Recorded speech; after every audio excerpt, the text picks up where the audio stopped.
شہباز شریف کی تیانجن کے صنعتی اقتصادی شعبے سے وابستہ وفد کو دورہ پاکستان کی دعوت۔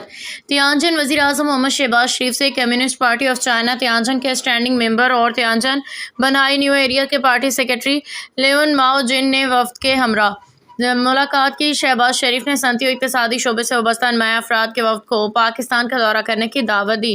ملاقات کے دوران وزیر اعظم شہباز شریف نے کہا کہ پاکستان اور چین کی دوستی دنیا بھر میں ایک نمایاں اور منفرد مقام رکھتی ہے۔ چین و پاکستان ہر مشکل میں ایک دوسرے کے ساتھ کھڑے رہے ہیں۔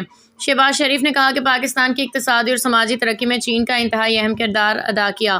چین پاکستان اقتصادی راہداری نے پاکستان میں توانائی کے شعبے کی ترقی اور بنیادی ڈھانچے کی تعمیر کے حوالے سے نمایاں کردار ادا کیا۔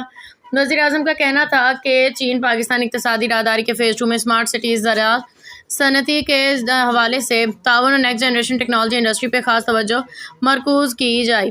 انہوں نے کہا کہ چینی صدر عزت مآب شی جن پنگ کی زیر قیادت تیانجن کی ترقی دیکھ کے انتہائی خوشی ہوئی ہے۔ تیانجن بنائی نیو ایریا اور پاکستان کے درمیان اقتصادی تعاون تجارت بڑھانے کے خواہاں